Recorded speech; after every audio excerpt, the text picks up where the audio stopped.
I guess I like hearing other voices with her. Yeah. It sounds cool, but Oh, that doesn't sound good. That doesn't sound good.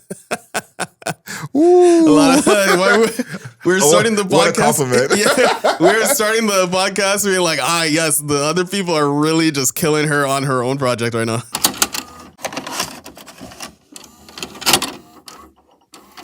Good afternoon, beautiful people. This is another episode of Album Mode. We review a new album every single week. We look at the lyrics, the production, the overall aesthetic of the album, and how that album fits into the context of that artist's career. My name is Adriel Smiley, a.k.a. AdrielSmiley.com, a.k.a. Adriel Smiley Official, a.k.a. The Godfather. We're here with His Royal Highness with a brand new swag, King Grant. Yeah, new hair, new tee, new jeans.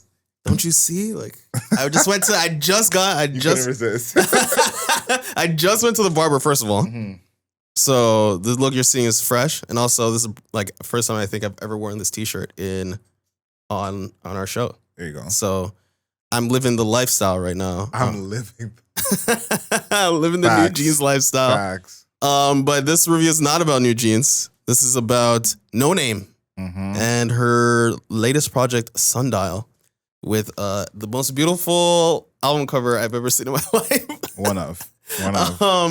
Yeah, so she's back after I think what was like a 4-year hiatus. 5 years. 5-year hiatus. And dropping this project after much consternation online. Her just, I feel like she's fighting her fans. From the book club times to right before this to the J Electronica days, a lot of fighting the fans when I feel like she does not need to be doing this. That's a good place to start. There's that one tweet that went viral. There's tweets following that, tweets before that, but where she said, who wants this album? And I guess the response wasn't what she wanted. Yeah. She's like, I'm gonna hold it then. I guess nobody really cares. Nobody wants it. I'll keep it. And it's like, that's a good place to start with this project because that's part of like the theme and the tone of what she's talking about on here. Like that bitterness, that anger, that kind of underdog mentality, all over this thing. Yeah. All over this thing. What were you like kind of thinking in terms of being excited for this project? Were you excited? And did like her comments online play into like how you were listening to the project? Excited, I don't know, excited is a correct word. I think I was just like aware, Okay. Because I think that Noname's previous work, all the way back to when she was even featured on Chance the Rapper's like Acid Rap, has been really good. Yes. Really good in lots of different ways. So I'm like, okay, this is new music. It's gonna be. I have confidence. I had confidence in it being good. Whether I like love Noname in like the discourse or the dialogue or just in the space is another thing. I mean, her politics, I guess, her politics is cool, but I also feel like it has become less cool with with this project. There's parts of it that are not. You're less into it. Yeah. Yes. I was just putting it lightly. Yeah, you're less into it. So I think that it's a mixed bag. It was, let's say, optimistic leading up until this point. Yes. I have literally this sentence written here. So many serious topics. Yeah. Like, she's come in for Kendrick's title of having the most serious album that we review. But not so serious sound. The music is like lighthearted, I feel. Very light, kind of like a county fair. Very lighthearted. But if it was black, I would say. It's her third project. That third project is kind of the pivoting point we see for a lot of artists where it's like, are you here to stay or is every project you're fighting for your life? We'll get to that a little bit later. And then Balloons was the single.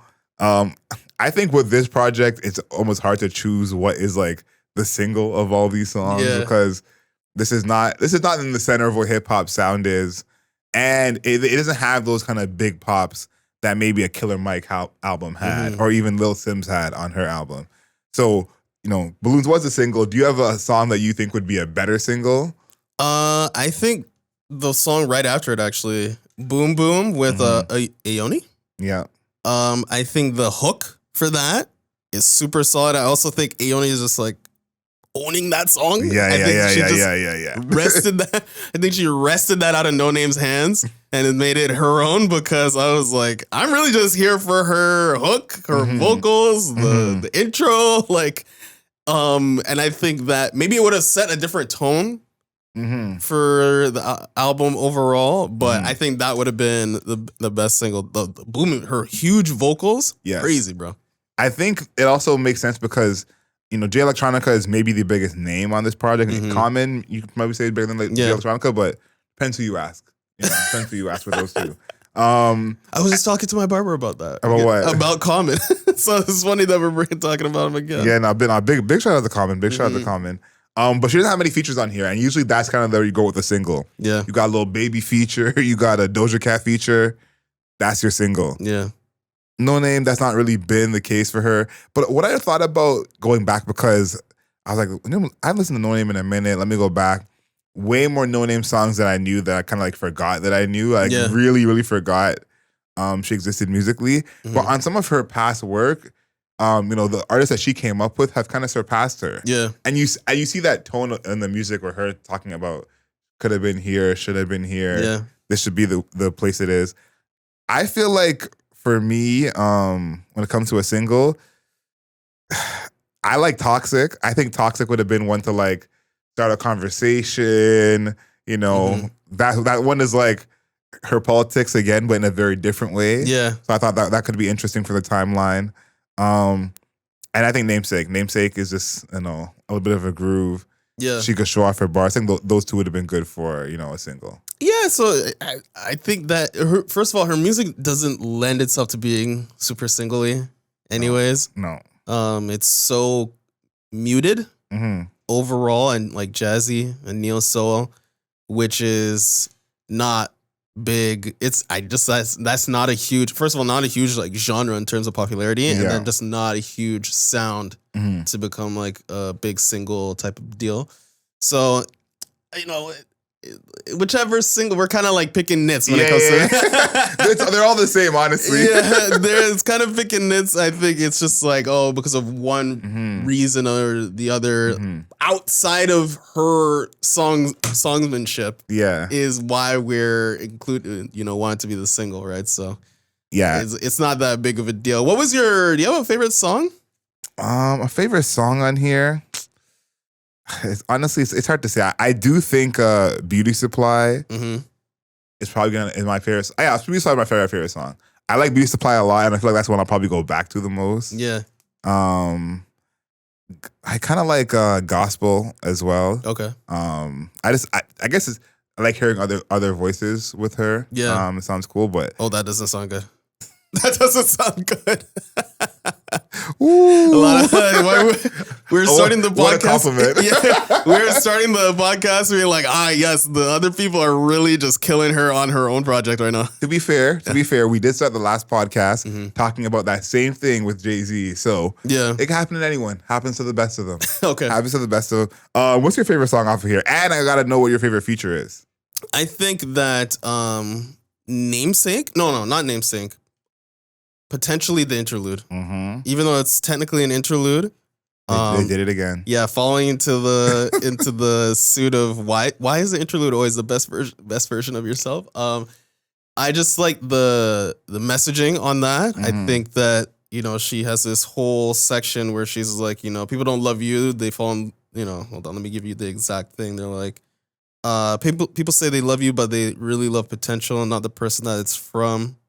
That's in front of them, the person they'll grow into, right? I like that because it's like it's true in so many different ways.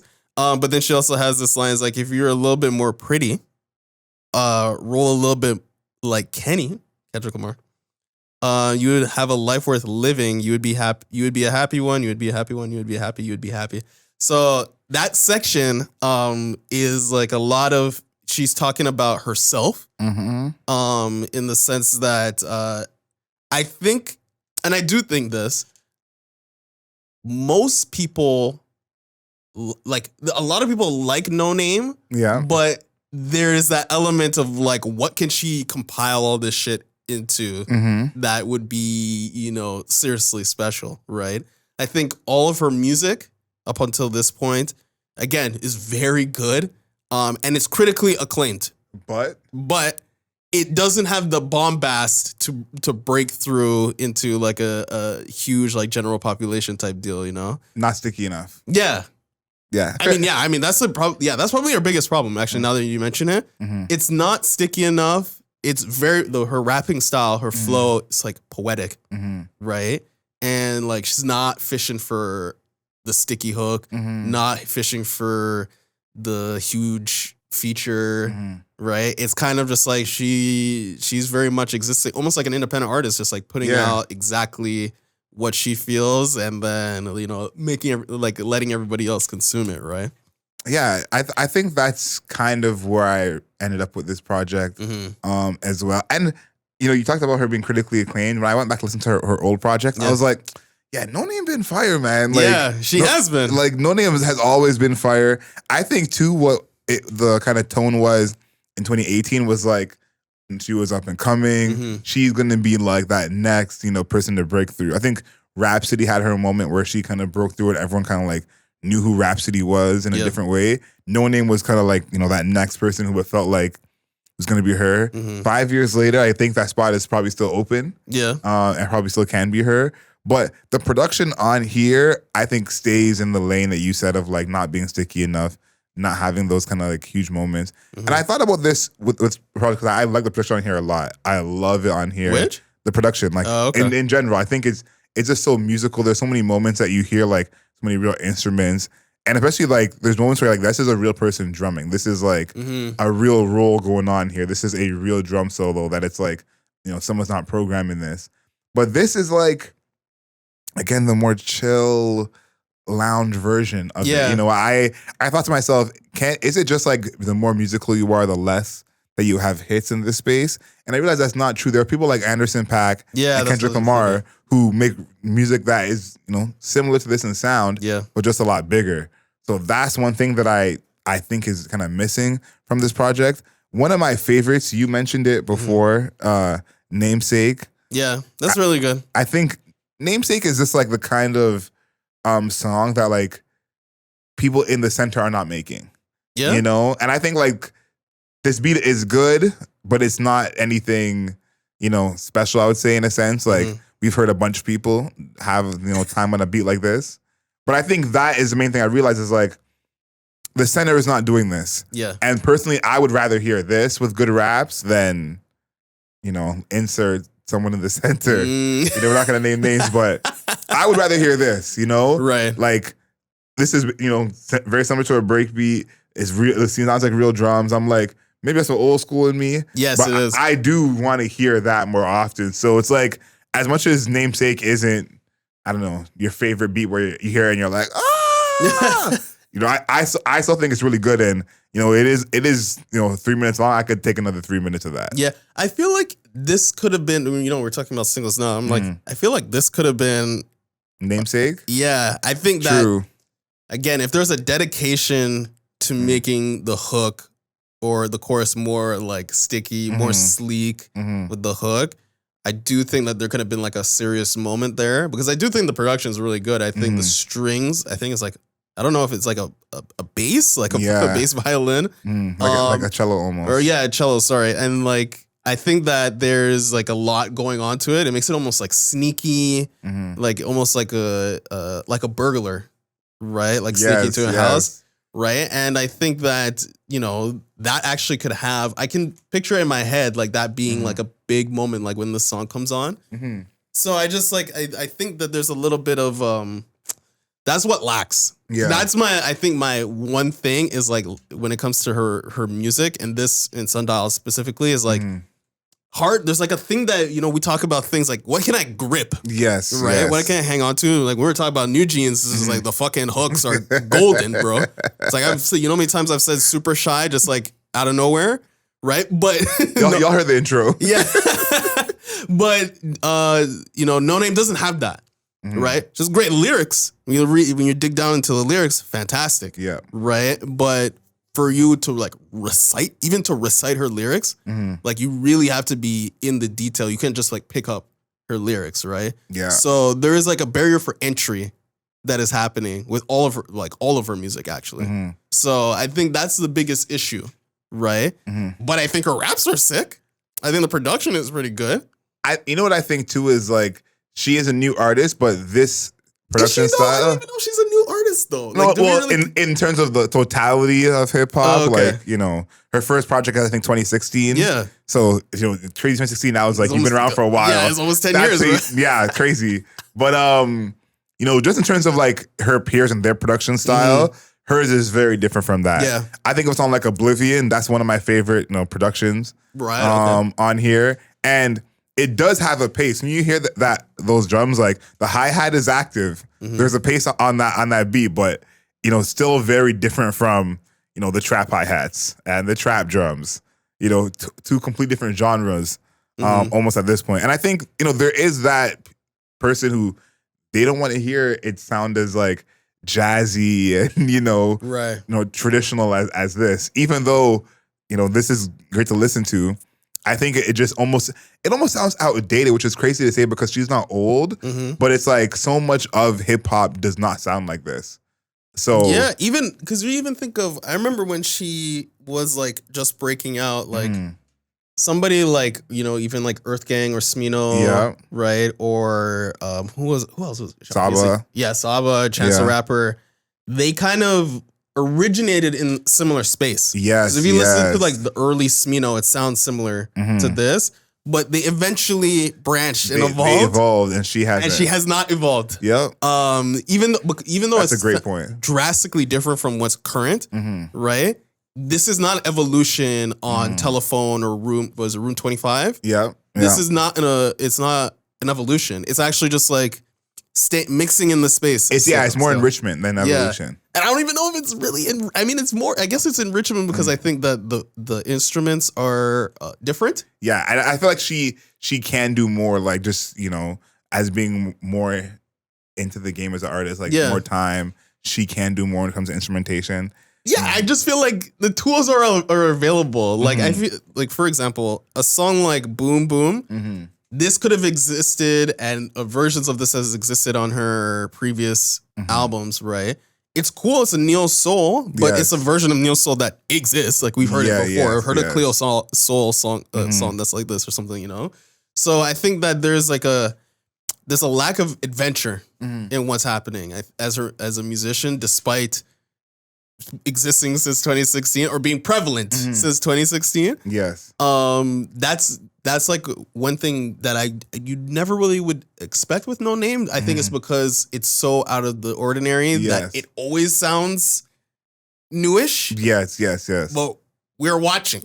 We're the people. We see. We're the people watching. We see. And I'm like, actually, if you really like, it's been the same. If you refer back to the text, yes. back on page 15, I'm telling you, they were using the same paragraph in page 15 that's on page 35 right now.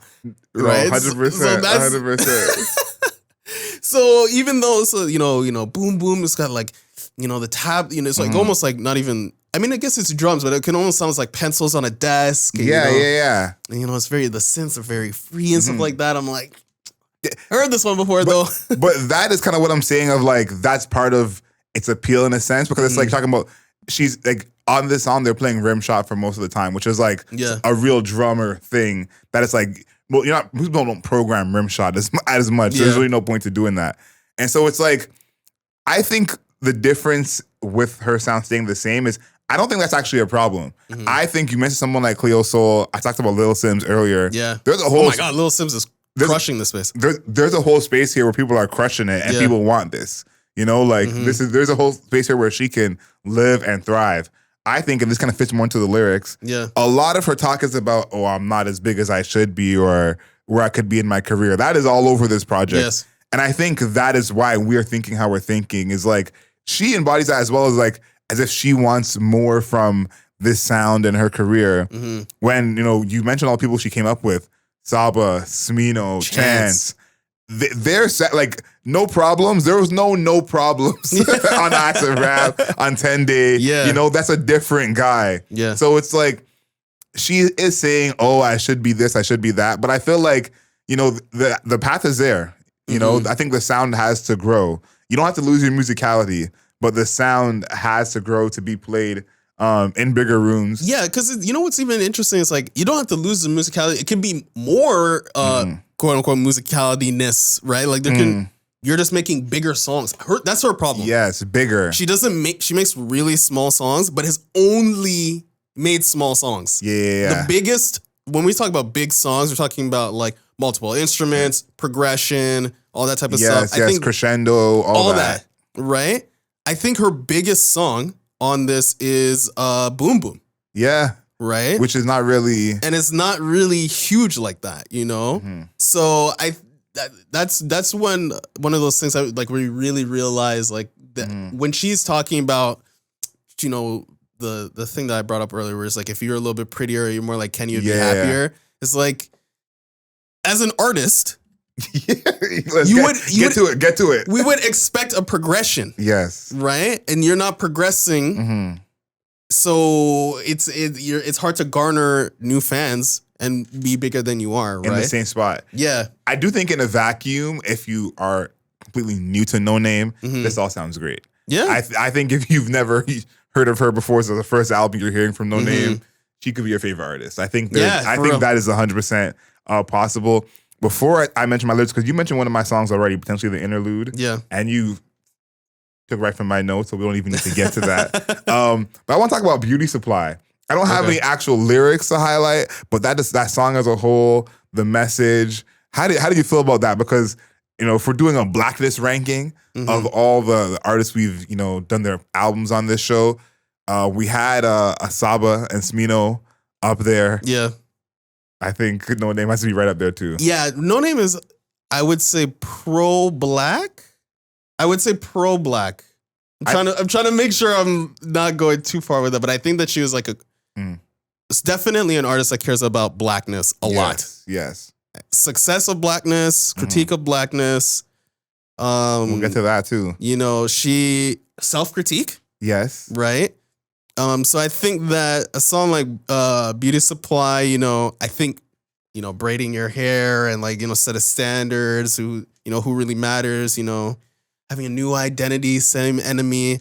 Like I do think that she is drilling down on it, right? And, you know, using your hair, like Smino does this too. Yeah. Right? Where you're talking about your hair as like an expression of yourself and blackness, you know, like your hair is like one of your defining features as a black person, right? So her, you know, focusing on it and like, you know, thinking more about, you know, changing it means like having a new identity and stuff like that. I do think that, you know, it's like, it shows that she's in touch. Yes, right? yes. Shows that she's in touch. And I think even part of the cover is kind of part of it, I feel like. 100%. Right? Where like, the way she's perceived is kind of, you know, almost kind of a little bit defined by the type of hair that you have going on. So I think it's a good song, right? I think she doesn't. I don't know. She doesn't really have bad songs, if you really think about it. No, she's crossed that threshold where she's not making bad songs. Really, my favorite part of that song is probably in the chorus, where it's as simple as she says, "Take a trip with me to the beauty supply. I need the standard refined."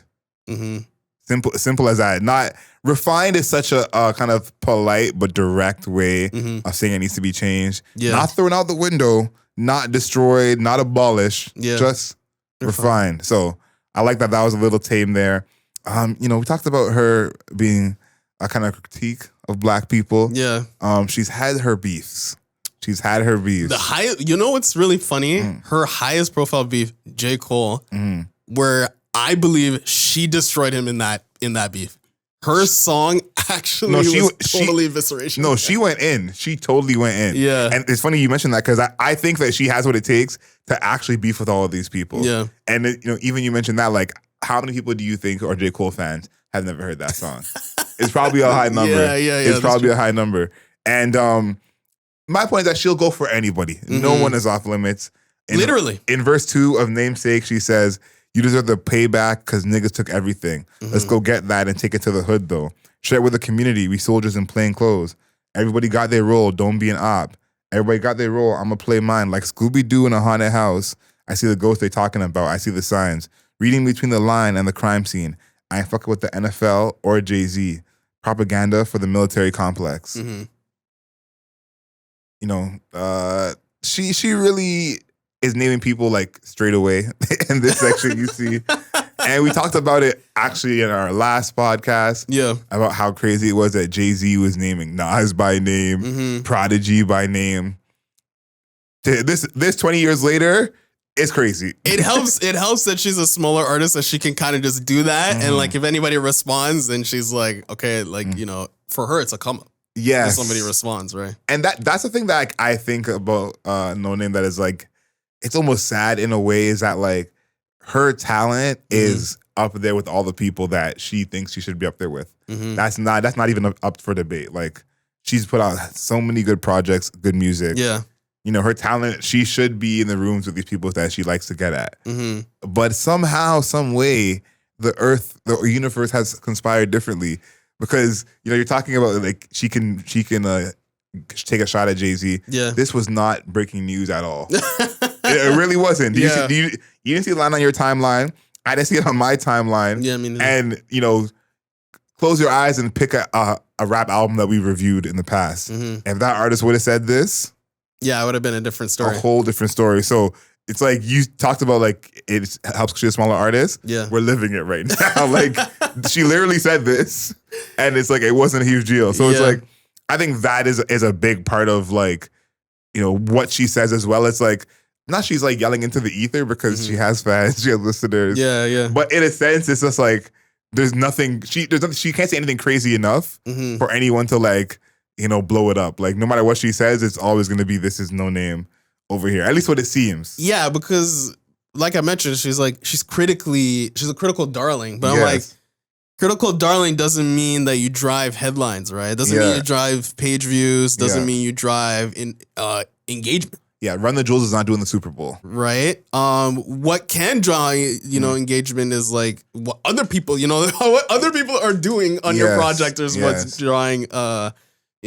engagement. But I think that Namesake is probably one of my favorite songs overall, just because it basically it shows a lot. Like I think that she's calling out a lot of people, like obviously Jay-Z that we mentioned, right? The idea of like being distracted, like there's all these like things that are happening, like the same gun, you know. Let me go back and say like, you know, everybody got the roles, you know, I play mine like Scooby-Doo in a haunted house, right? I see the ghosts like they that they talking about. I see the signs.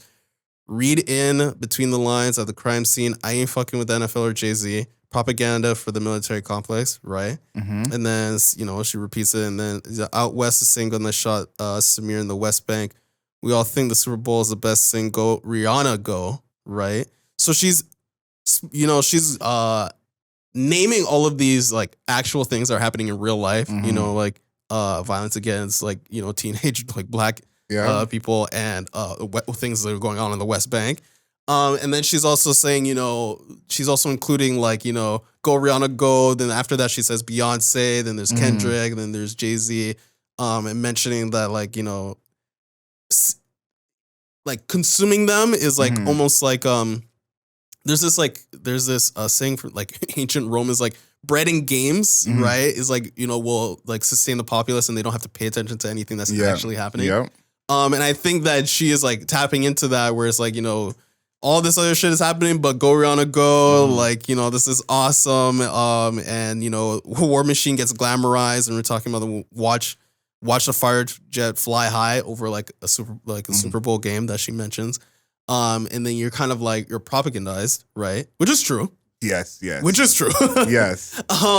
So I think that she's really tapping in. Like this is, I feel like her politics. She's a conscious rapper. Yeah, I don't know if anybody is. If you're just coming to this point now, she is a conscious rapper. So she's pointing out these things. I do think it's a little bit hypocritical though. Let's talk about it. How so? I mean, she's a progressive. Okay. Right. Obviously. She would say so. She would say that she's a progressive, right? I think that a lot of the things that she says is progressive, but including somebody like Jay Electronica, where in his own music referred to himself as Jadoff Spittler. And then to have a verse from him that was like literally anti-Semitic In the verse. is just like, what? How are you allowing that? Right? First of all, how are you allowing that if it shouldn't even agree with your politics? And then second off is like, what the fuck? Like, you know what I mean? So there's this sequence of like, she thinks she's more progressive than she is. And she even says, I think it's a Namesake where she's like rapping about all these like things that she doesn't align with. Even Coachella, the commercialization of Coachella. Yeah. But then she still somehow is performing at Coachella. So she's like even pointing out her own hypocrisy. I still fell in line. So I'm like, you know, as soon as you, when your music is very political, as soon as you start poking holes in your politics, then everything starts to like collapse in on herself, right? You could say that's being self-aware, which I think it is. But I think ultimately it like partially destroys the messaging. Yeah. Right? I think hopefully she's learned from this album cycle because, you know, the flack that she got for doing the J Electronica verse and her response to it. Yeah, where she was like, from the bottom of my heart, or like respectfully, I don't care about your opinions. And even though she's beefing any single person that crosses her path. And I think that's the part where I feel that that's another part of this that I feel like Noname has not figured out yet. I think about someone like J. Cole, who has always had messages in his music. J. Cole is not making music as political as Noname's making it. And of course, that's part of why Noname probably had beef with J. Cole in the first place. But it's like he's able to kind of toe the line of being a conscious rapper without being super political. And also it's like not opening himself up to that criticism where, you know, anything he does is going to get picked at. Because that's where she's at. As much as she's doing some of the picking as well, she's one of those artists and one of the few black artists who's really like up the cancel culture stream. Yeah, like, she's militant, bro. She's militant in her politics. So it's like, you know, even, especially as the internet grows, it's like, as an artist, that's what your fans and your interaction with your fan base will become as you put so much of that in your music. Do you have anything else for lyrics? Because I feel like we got to talk about this album cover. I would say like the J Electronica part, when we're just to like circle back on this, is like, I think that I think for fans of hers that are white, don't understand how she can be a progressive when in terms of like society, and also include an anti-Semitic artist on her music. But as black people, we know that type of person. For sure. Right? For sure. Like that person exists. I want to say within the community, there's that group of people like Kanye. Yes. Right? Kanye, J Electronica, and Noname. Yes. Exist in the same space. Even though you don't think that they do. Yeah. Those are real people. That circle of people communicate with each other all the time. For sure. Right? And I think a lot of people didn't understand how that could be true. Yeah. But after seeing her include him, saying that she doesn't care and she didn't back down from it at all, just confirms that, she's that type of person. And his verse too. Yeah, and his verse when he's talking about Farrakhan and like all this shit where he is like, you know, like these infidels killed my mom. It's all out war now. Like all this crazy shit. This it's all a hoax. Quite simple. A joke like Zelensky, the imams, rabbis, and the Pope incidentally couldn't stop my boat. God from Q in quotes with the senses, right? Like. Then he goes on, if anybody asks, tell him Farrakhan sent me. It's the war of Armageddon, and I'm begging the listener, right? Like, that's craziness. You know what I'm saying? Like, there's this like... he's doubling down. He's triple down, bro. Yeah, he's doubling down. This is not even... It's like a confirmation, again, back to the J-Dog Spittler thing. Like, yo, this guy is really like that. Yeah. And for Noname to include him on her music just... confirms to me like she's down with that. Like we know this group of people and she does exist within them. For sure. She just didn't show it before. but the militant progressive / Black Israelite person that's a person, you know? Yeah. What? Yeah. We've all met that person for sure, and you've gotten coordinated with them at a party. Yeah, you're like, how the fuck do I get out of this and place, they talk to your ear off, and you're like, yo, your YouTube hours are probably nuts. Off the charts. Crazy. Yeah, I just think ultimately, and this is kind of, part of, I think what I realized from this project is that I think there's probably less self-awareness than I thought there was before. Me too. Just from like her actual raps and the content, I think there is a little less of that than I realized before. And I think like, a lot of artists, and talk about Doja Cat again, a lot of this is happening even more and more. Doja Cat probably, if you let her talk for long enough, she probably just walk straight into this circle of people that we're talking about. She's the leader. Yeah. She's the leader. Right? Kanye bows to her. But I feel like this is something that a lot of artists are going to have to learn how to navigate, because there is this like, she was political way before the internet became what it is now. Yeah. But there is this rush to be on the right side of things, be political, share your views about everything.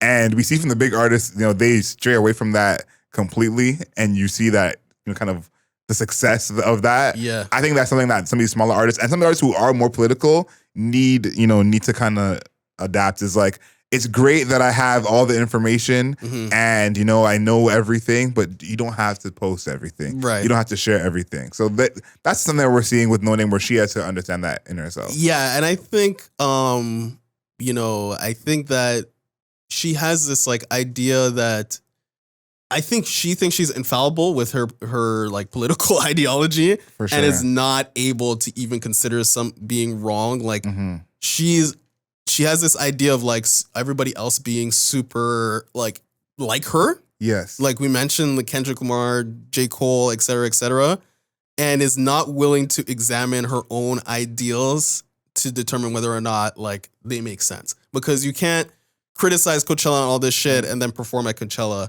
You can't be like a you really cannot be a progressive in the sense that she is, but then also be an anti-Semite. Like that doesn't make any fucking sense. Those people do exist. Yes. But those are colliding ideologies. 100%. Right? 100%. So her like insistence to think that she's right about everything is actually ludicrous, and she needs to figure out. She needs to go back to the drawing board, because this shit is not making sense. I don't think that's gonna happen. Yeah. But let's talk a little bit about the cover. Yeah. I like the cover a lot. You like the cover? I like the cover a lot. Oh my God. I like the cover a lot because a lot of this project, some of the themes of this project are the idea that she's not like the other female rappers. And, we know what she means when she says that. So, making this the cover goes right along with that, because the idea of she's not pretty enough, she's not light-skinned enough, she's not ass enough. This cover is like, don't even think about any of that. Yeah. 'Cause that's what I get from it. I think that's like, you can't even be thinking about how attractive the person, making this music is when this is a cover. And so I think, mission accomplished. Yeah. Like with the messaging of the album, it makes sense. It makes sense for Sundial. But when I'm like, do I want this to be on my shelf and to look back at me? Not really, no. I agree with that. Those eyes. Yeah, respectfully, no. So that's why I'm like, it fits the theme, but overall, I could easily live without seeing this cover for the rest of my life, I think. Damn. Yeah. I hate it. Nah, bro. Like, it's not working for me. It's not working for me. Yo, he just said, we're going from look around us. Yeah. Look around us. Okay? Like, look around. Yeah, this is the album cover is a little, and you know what I think too. It is we're gonna stop talking about her like this, but it really gives me the energy of like when someone is short and that's like their whole character, and they're like overcoming the odds of like being short, and you're like, just relax. Yeah, Noname is like not ugly. That's what I'm saying. Like, I don't know why she's trying to play this. And like she raps really well. She makes great music. Yeah. So it's like, it's like someone like Ice Spice. Ice Spice can't rap like Noname can. Yeah, exactly. So if that was going to be a barrier to her success, you could be like, okay, you can only rap this well. Maybe that brings you to be successful because the Nickies and the Megs out there are absolute demons. Noname has all the talent in the world. Yeah. So, this whole theme of like, it could be better. Like, not good enough. I think the validity to that is probably the themes of her music that people don't like. And I'm sure that, whoever she's naming has the power or whatever to be like, yeah, this song is just not going to be a hit song. You're not hearing this on the radio because she mentions so-and-so. So I think that probably has more to do with it. We've talked a lot about her views. Let's talk about this quickly. What does this do for her career? I think it's a setback. It's a setback or an even, right? I think the anti-Semitism thing is going to plague her. That's going to be, because the thing is, you can be a big artist and then do that, right? Kanye West. Yeah. People are still going to listen to music. They're still going to. Yes. I hate to break the reality to people, but if Kanye drops a new album tomorrow, people are going to be listening to the album. I don't know if I've actually gotten to the point where I'm like very doubtful of good Kanye West music coming out in the future. But overall, as a, humanity, there will be millions of people listening to Kanye's music. Noname is at the scale where something like this could damage your career. I don't think it's going to damage. I think because this whole thing has been happening since before the album came out. If we're even doing the review, then it's past. Yeah, everyone getting at her about the electronica thing, like it really was at its peak, like probably 3-4 weeks ago. So the internet doesn't give me that. It's bubbled back though. Have you not seen it? It's bubbled back. No, but it's bubbled back on the timeline where she lives. No, but I'm saying this bubble back that I've seen is not bigger than when it happened originally 4 weeks ago. The original beef was real beef. This is, I guess, it's like the people who are trickling in. The party's not done yet, and they say, "Hey, music sucks." Yeah, I think that's what's happening now. Like, I don't think this will be that big of a deal in terms of where her career goes. I think that the fact that she's not, kind of breaking that threshold of having that big song that we're talking about that she's capable of, or kind of advancing her sound, Chance, Saba, Smino have done. I think that is more what hurts her than anything. But I do think that this being the baseline level of quality of music she's gonna make helps her. I think that if you like put her, in the group with the other rappers that are putting music out, this being her baseline level, it seems is okay. She gonna make good music. We ain't gonna agree with her all the time. Yeah. But at the minimum, she gonna make good music. Because I think all the stuff that you're saying about she may be canceled and her politics on the line, her music is good enough that's why that's a conversation. I feel like if her music was not good, right? If she was making the music Ice Spice was making, no offense to Ice Spice, right? Different story. Ice Spice cannot afford to be anti-Semite. Yeah, absolutely. That's so true. So I think that is where it helps her, where it's okay, the past two weren't a fluke or it wasn't a wave. These guys are making different sounds than you're making. You're still making the same sound, but you're still doing a good job of it. Yeah, that's why I said it's a setback to neutral, because the neutral is, it's still the body of work is still good, but doesn't do anything different than what you were doing before. Yeah, no growth. In any way. So then it's just all you have left is, that the news bump on this is not, whoa, it's expansive or new Noname or blah, blah, blah. It's this Jagged Electronica verse is the news bump. It's the news bump on this entire project. Yeah, yeah. So that's why I'm saying, that's all that's really left with walking away. And that's both of the albums that came out this week that are the bigger hip hop albums. That's what the case was. So yeah, that's where we're at. Travis Scott's still number one an extra week. Yeah. Reason needed his manager to yell at him for everyone listening to his project. Noname needed to upset a bunch of people to get her project talked about. Yeah. That's where we're at now. I feel like I know that you're not going to get the vinyl for this. Prove me wrong. I'm not getting the vinyl. Yeah. I don't need anti-Semitism, and I don't need the ugly cover in my life. I think if the cover was different, I would get this vinyl, because I think this is a type of album that would sound good on vinyl. Yeah. I think there's a lot of musicality on here where it's you could play this in the background. This does have that, I could walk away from this and be cool quality. So it's not but the cover is this is gonna stand on your collection automatically for the raw reasons. Not it. Yeah, you don't need it. Where are you at with the score for this? I think it's I've been going back and forth on this. So I'm like, is it a 6.5? Is it a 7? I'm like, I'll give it a light 7. It is a 7. It's a 7. You know, I've done this before. Where I'm like, it's a 7.00000000. Like it just got over the line. Okay. Yeah, barely. It hurt you to give it that 7. Yeah, it does though. I think that sure her rapping is really good. I think the flow is unique, but also not super. Like sometimes the rhymes will break. And I think that the production style, while good, is something we've heard from her for 2 albums now, which is almost 10 years now. Yeah. So there is a lack of progression that's happening. The lyrical style is cool, but whatever. The politics thing, like you can be political and it's like cool or whatever, and it's still included. Like again, Kendrick Lamar, right? Even though that Kendrick Lamar, I would say had a faux pas in his album. Yeah. I feel like her error, which I'm gonna call it an error in her politics, is damning to her overall message as an artist. Right, and overall hurts her music. It hurts the quality of her music. Yeah. Right.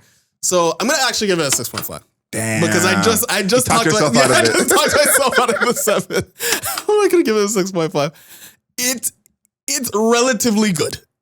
It's relatively good. You can listen. The thing is with this is actually you can listen to this and be like, oh, you could get into Noname off of this album. 100%. But it's not even the best one. Yeah. So it's a weird space like that. So 6.5.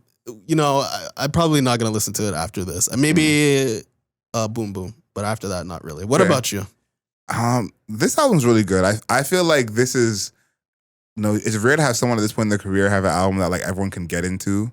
And I think like this is one where it's like, yeah, if you never heard of Noname before and this is the first Noname you heard, you're like, okay, yeah. So I think for me, Sundial by Noname is gonna be an 8.